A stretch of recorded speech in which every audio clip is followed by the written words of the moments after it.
এরা সচিবালয়ে হম্বিতম্বি করছেন, এরা শিক্ষা প্রতিষ্ঠান থেকে, সংবাদ মাধ্যম থেকে, উচ্চ আদালতে কে কোন পদে থাকবেন, থাকতে পারবেন না, কে পদোন্নতি পাবেন সেসব তালিকা করছেন। কোটা বিরোধী আন্দোলন করে এসে কোটা তৈরির সবচেয়ে বড় কারিগর হয়ে উঠেছেন এরা। এছাড়াও এরা এর হাত গুড়িয়ে দেবেন, এর হাত ভেঙে দেবেন, একে কথা বলতে দেবেন না, ওকে কথা বলতে দেবেন, এসব করে বেড়াচ্ছেন, নানা রকম রব তুলছেন। কখনো 2 ঘন্টার আলটিমেটাম দিচ্ছেন সরকারকে বা কোনো প্রতিষ্ঠানকে, কখনো 2 সপ্তাহের আলটিমেটাম দিচ্ছেন।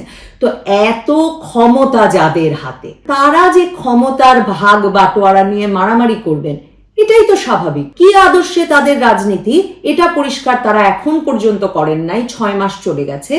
কিন্তু তাদের আদর্শ, জুলাই আগস্টের গণ অভ্যুত্থানের আদর্শের সঙ্গে যারা বিশ্বাসঘাতকতা করবেন, সেটা ডক্টর ইউনূস হলেও নাকি তারা তাকে প্রতিহত করবেন।